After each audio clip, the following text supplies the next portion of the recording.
السلام علیکم ورحمۃ اللہ وبرکاتہ۔ سورۃ آل عمران آیت نمبر 73۔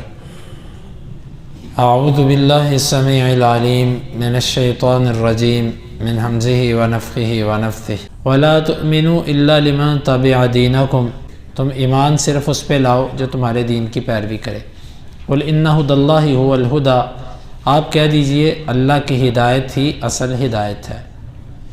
ان یؤتی احد مثل ما اوتیتم، یہ کہ دیا جائے کوئی ایک اس کی مثل جو تم دیے گئے۔ او یحاجوکم عند ربکم، یا وہ جھگڑا کرے تم سے تمہارے رب کے ہاں۔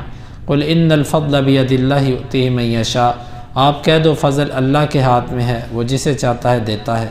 واللہ واسع علیم، اور اللہ تعالیٰ وسعت والا ہے، علم والا ہے۔ یختص برحمتہ من یشاء، وہ خاص کرتا ہے اپنی رحمت کے ساتھ جسے چاہتا ہے۔ واللہ ذو الفضل العظیم، اللہ تعالیٰ فضل والا ہے بہت بڑے۔ اس آیت مبارکہ میں اللہ تعالیٰ نے ان کی ایک دوسری خوش فہمی اور اپنے پیروکاروں کو مطمئن کرنے کی جو ایک تسلی تھی اس کا ذکر فرمایا۔ یہ اپنے ہی ساتھیوں کو کہا کرتے تھے کہ تم نے پیروی صرف اس کی کرنی ہے جو تمہارے دین کی پیروی کرے۔ کیوں؟ درمیان میں جو آ رہا ہے نا ان الہدی ھدی اللہ، یہ اللہ تعالیٰ کی بات ہے، یعنی اللہ تعالیٰ فرما رہا ہے کہ ہدایت تو اصل اللہ کی ہدایت ہے۔ کسی کی پیروی کرنے سے ہدایت تھوڑی ملتی ہے کہ جی تم نے صرف اس کی پیروی کرنی ہے جو تمہارے دین کے پیچھے چلے۔ تمہارا دین ہی اصل نہیں ہے، بلکہ اصل اللہ کی ہدایت ہے۔ وہ ہدایت کو جہاں پر رکھ دے تمہیں وہاں پر جانا پڑے گا۔ پہلے ہدایت یہودیت میں رکھی اس نے، تم رہے، پھر اس نے عیسائیت میں رکھی، تمہیں عیسائیت کی طرف جانا چاہیے تھا۔ اب ہدایت مسلمانوں کے پاس آئی ہے، تمہیں مسلمانوں کے پاس آنا چاہیے۔ اصل ہدایت اللہ کی ہدایت ہے۔ اچھا، وہ کہتے تھے کہ تم صرف اس پر ایمان لاؤ جو تمہارے دین کی پیروی کرے۔ کیوں؟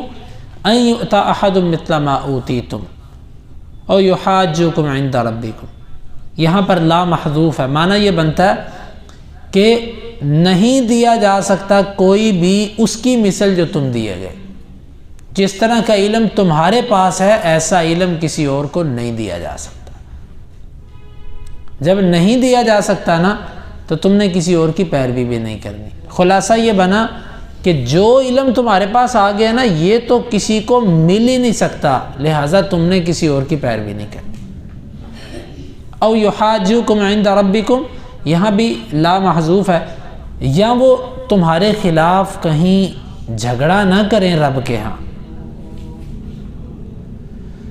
مفہوم اس کا یہ بنتا ہے کہ بھئی تم نے صرف اپنے ہی مذہب پر رہنا ہے، کیونکہ تمہارے مذہب جیسا کسی کا مذہب نہیں ہے۔ ایسا علم، ایسا فضل، ایسی کرامات، ایسی نعمتیں کسی کو نہیں مل سکتی جو تمہارے بڑوں کو ملی ہیں، لہذا تم نے اپنا مذہب نہیں چھوڑنا، اور اس لیے بھی تم نے ان کے پیچھے نہیں چلنا کہ کہیں وہ تمہارے خلاف اللہ کے ہاں اس بات کو دلیل نہ بنا لیں کہ اللہ ہم سچے تھے اسی لیے یہ ہمارے ساتھ کچھ ان میں سے مل گئے تھے، یہ دلیل بن جائے گی۔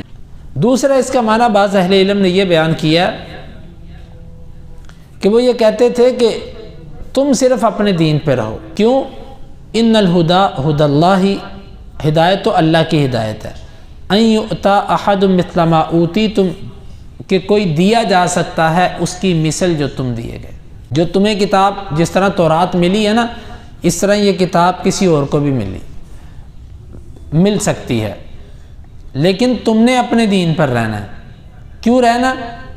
او یحاجوکم عند ربکم، اس لیے تم نے اپنے دین پر رہنا ہے کہ وہ اگر تم اپنا دین چھوڑ کر ان کے پیچھے چلے جاتے ہو تو وہ تمہارے خلاف تمہارے ہی دین سے حجت پکڑ لیں گے کہ دیکھا ان کی تورات میں بھی لکھا ہوا تھا، اسی لیے یہ اس کو پڑھ کے ہماری طرف آ گئے۔ یعنی مفہوم اس کا یہ بنتا ہے کہ وہ یہ کہتے تھے ہدایت تو اللہ کی ہے، جس طرح تمہیں تورات ملی ہے اس طرح اللہ کسی اور کو بھی دے سکتا ہے، لیکن یہ بات تم نے کسی کو بتانی نہیں ہے، کیونکہ اگر تم نے بتائی تو یہ تمہارے خلاف دلیل بن جائے گی۔ لہذا مسلمانوں کو جو کتاب ملی ہے یہ بھی اللہ کی طرف سے ہے، لیکن تم نے یہ بات بتانی کسی کو نہیں ہے۔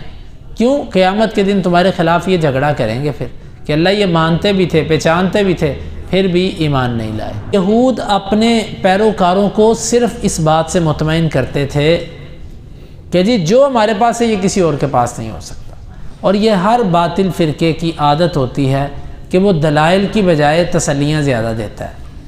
مثال کے طور پہ آپ اس سے پوچھیں گے بھئی اس مسئلے پر کوئی دلیل، وہ آگے سے پتہ کیا کہے گا؟ یہ جو ہمارے اتنے بڑے علماء ہیں ان جیسا کوئی اور عالم ہو سکتا ہے؟ وہ کہے گا جی واقعی کوئی نہیں ہو سکتا۔ تو پھر وہ غلط تھے سارے، اب یہ دلیل نہیں ہے اس کے پاس، تسلی دے رہا ہے۔ حالانکہ اب یہاں پر تو بات یہ بنتی تھی کہ آپ سے دلیل مانگی گئی ہے، آپ دلیل کا جواب دلیل سے دے دو۔ آپ کہہ دو اس مسئلے پر یہ دلیل، وہ یہ نہیں پیش کرے گا، وہ آپ کو آئیں بائیں شائیں کی باتیں کرے گا۔ کبھی کہے گا کہ ہمارے پاس جتنے بڑے بزرگ ہیں ان میں کوئی ولی ہوا ہے، ان میں کوئی پیر ہوا ہے، ان میں کوئی ایسا فقیہ ہوا ہے، اس طرح کی باتیں کر کے اس کو کسی نہ کسی طرح موڑنے کی کوشش کریں گے۔ یہ آج بھی ہے، جس طرح کہ میں نے کئی کتابوں کے اندر پڑھا، بعض لوگ اتنی خوش فہمی میں ہوتے ہیں، وہ کہتے ہیں جی جو اللہ نے ہمارے اکابر کو نوازا ہے نا، جو ہمارے اکابر کو، یہ تو کسی کو مل ہی نہیں سکتا، یہ کسی کے پاس آ ہی نہیں سکتا، لہذا خلاصہ کیا ہوا کہ اکابر کی تعلیم تم نے نہیں چھوڑنی۔ اکابر کا لفظ یوں پکڑا ہوا کہ جیسے اللہ نے دیا یہ لفظ، جیسے یہ اللہ کی طرف سے کوئی وحی تھی ان کے اوپر۔ اب یقین مانیے کہ آج ہر فرقہ اس بات پر اڑا ہوا ہے، وہ کسی نہ کسی طریقے سے اپنے لوگوں کو یوں ہی مطمئن کرتا ہے۔ تو یاد رکھیے، فرقوں کی پیروی، جماعتوں کی پیروی، کچھ بزرگوں کے نام دکھا کر لوگوں کو کیش کرنا، اپنے ساتھ جوڑنا، یہ دلیل نہیں ہوتی، یہ حق نہیں ہوتا، یہ ہر باطل کرتا ہے۔ اصل بات یہ ہوتی ہے کہ آپ دلیل کے ساتھ کسی کو قائل کرو یا دلیل کے ساتھ اس کا رد کرو، یہ ہے اصل بات۔ تو اللہ تعالیٰ نے اس آیت میں ہمیں یہ بات سمجھائی کہ یہود ایسا کرتے تھے، دلیل کا جواب دینے کی بجائے لوگوں کو خوش فہمیوں میں رکھتے تھے کہ تمہارے جیسا کوئی نہیں ہو سکتا۔ تو آج بھی آپ دیکھیں کہ جو باطل لوگ ہیں ان کے پاس یہی چیز ہے۔ اور آگے فرمایا کہ آپ کہہ دو ان الفضل بید اللہ یؤتیہ من یشاء، فضل اللہ کے ہاتھ میں ہے۔ فضل سے مراد ہے نبوت۔ ان کو یہ سب سے بڑی تکلیف تھی کہ وہ نبی بنی اسرائیل سے کیوں نہیں آیا۔ اللہ تعالیٰ نے فرمایا کہ تم کون ہوتے ہو؟ فضل تو اللہ کے ہاتھ میں، فضل سے مراد نبوت اللہ کے ہاتھ میں، وہ جس کو چاہے دے۔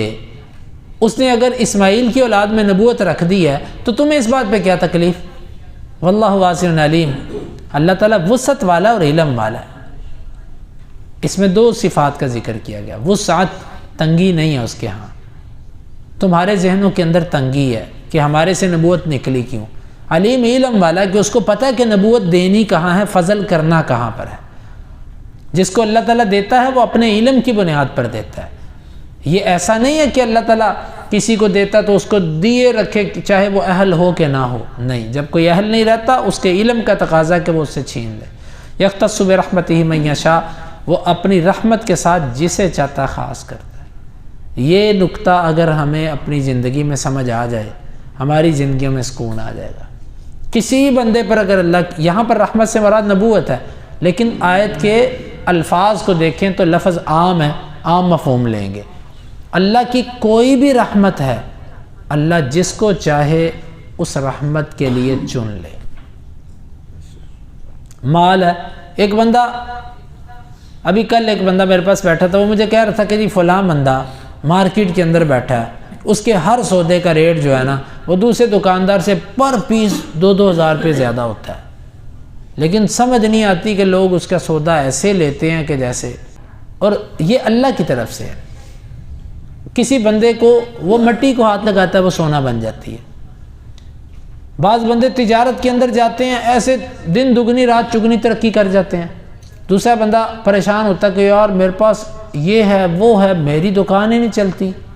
ایک بندہ دنوں کے اندر نوکری کر کے لاکھوں روپے تنخواہ پر پہنچ جاتا ہے، اس سے زیادہ قابل، بلکہ اس کے اساتذہ بیچارے چند ہزاروں پہ دھکے کھا رہے ہوتے ہیں۔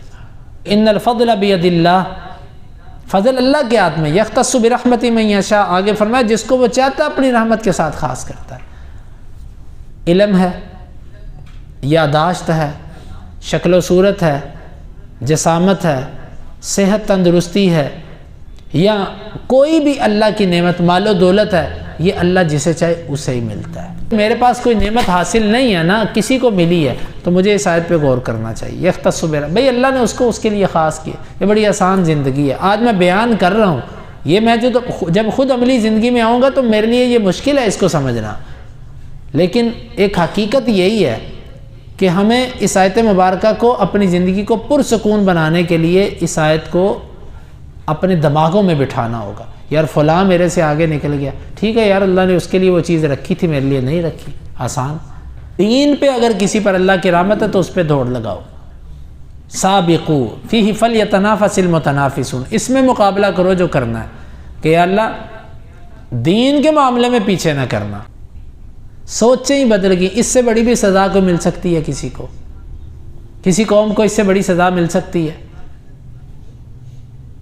کہ اس سے دین چھینا نہیں، اس سے دنیا میں جینے کا سلیقہ چھینا نہیں گیا، بلکہ سوچ ہی بدل دی گئی، سوچ ہی بدل دی گئی کہ دین ہوتے ہوئے اس کی نظر میں اہم نہیں رہا۔ اس سے بڑی سزا کوئی نہیں اللہ کے ہاں۔ اللہ تعالیٰ اگر کسی کو سزا دیتا ہے نا، کسی سے رب ناراض ہوتا ہے، آپ یقین مانیے سب سے پہلے اس کو سزا پتہ کیا ملتی ہے؟ ہم تو کہتے ہیں پکڑے ہی نہیں گئے، ابھی تک ہوا ہی کچھ نہیں، کسی جگہ پر ابھی تک بے عزتی نہیں، سب سے پہلی سزا ہوتی ہے اللہ تعالیٰ اس کو دین سے پیچھے کرتا جاتا ہے۔ اس کے ایسے اعمال کہ جو اس کو اللہ کے قریب کرتے ہوتے ہیں، یہ اللہ تعالیٰ اسے چھڑواتا جاتا ہے، کمزور ہوتا جاتا ہے، لیکن اس کو سمجھ اسی کو آتی جس پر اللہ کا خاص فضل ہوتا ہے۔ یختص برحمتہ من یشاء، دنیا کے مال کو ہی صرف اللہ کی رحمت نہ سمجھیں، اللہ کی اصل رحمت جو ہے وہ دین ہے۔ دین نہیں چھوٹنا چاہیے۔ دنیا جاتی ہے تو جائے، پھر ختم، پھر اس کے بعد آخرت ہے، وہی گڑھا ہے، اسی میں جانا ہے سب نے، اسی کے اندر مٹی کے اندر لیٹنا ہے۔ وہاں پر کبھی کسی نے بیڈ نہیں لگوائے، وہاں پر کبھی کسی نے اے سی نہیں لگوایا، ہیٹر اور گیزر نہیں لگوایا وہاں پر کبھی کسی نے، وہاں پر کبھی کسی نے پینٹ نہیں کروایا، کبھی کسی نے جو ہے نا وہ وہاں پر ایسا کچھ نہیں کیا۔ کیوں؟ یہ انجام ہے، یہ خاتمہ ہے، اختتام ہے۔ یہ میرے بھائیوں، ہمیں اصل سمجھنا کہ اصل اللہ کی رحمت کیا ہے۔ اللہ اپنی رحمت کے ساتھ جسے چاہتا ہے خاص کرتا ہے۔ یہاں پر رحمت سے مراد نبوت ہے، اور نبوت کے بعد دین کا فہم، دین کی سمجھ۔ اللہ نے جس بندے کو عقیدہ توحید دے دیا اور شرک سے بچا لیا، یہ اللہ کی رحمت میں آ گیا۔ جس بندے کو اللہ نے سنت دے دی اور بدعت سے بچا لیا، یہ بندہ اللہ کی رحمت میں آ گیا۔ جس بندے کو اللہ نے اخلاص دے دیا، ریاکاری سے بچا لیا، یہ بندہ اللہ کی رحمت میں آ گیا۔ اور جس بندے کو اللہ تعالیٰ نے عفت اور پاک دامنی کی زندگی عطا کر دی، شبہات سے بچ گیا، یہ بندہ پاک دامنی کے اندر اللہ تعالیٰ کی رحمت کے اندر آ گیا۔